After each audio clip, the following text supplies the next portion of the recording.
Curious George, Lost and Found. Read to you today by Gammy. It was the weekend, and George was excited. He and his friend had left the city for their country house. After a long drive, George was happy to arrive. He was looking forward to feeding the ducks. "Don't wander far, George," said the man with the yellow hat and their neighbor, Mr. Rinkin, who drove up to say hello. But someone else had wandered off, Mrs. Rinkin's chicks. George's friend offered to help them. Meanwhile, George headed toward the river. George fed the ducks with his friend, Jumpy Squirrel. They found a raft that let them get closer to their duck friends. So close that George felt like a duck when he floated down the river. The raft had drifted far away from the shore. George enjoyed his trip down the river with all of his hungry duck friends. But Jumpy was worried.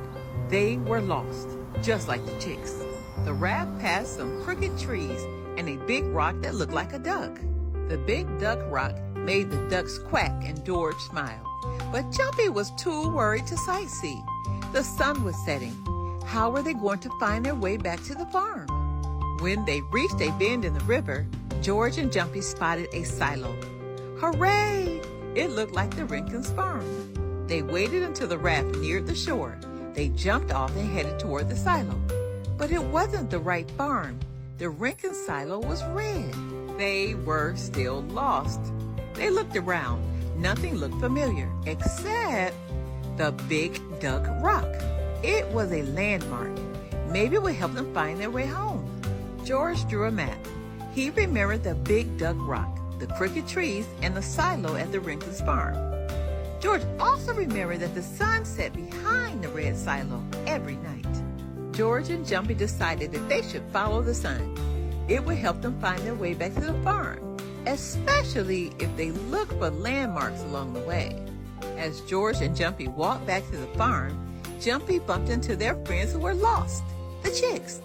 The chicks did not understand how to use landmarks to navigate, but they were happy to follow the squirrel and the monkey back to the farm. At the farm, Mrs. Rinkin and the man with the yellow hat were surprised when George and Jumpy showed up with the chicks in tow. "George, weren't you supposed to be feeding the ducks?" asked the man with the yellow hat. George tried to explain, but it was easier just to let the chicks do all the squawking. The end. We have so much more to learn.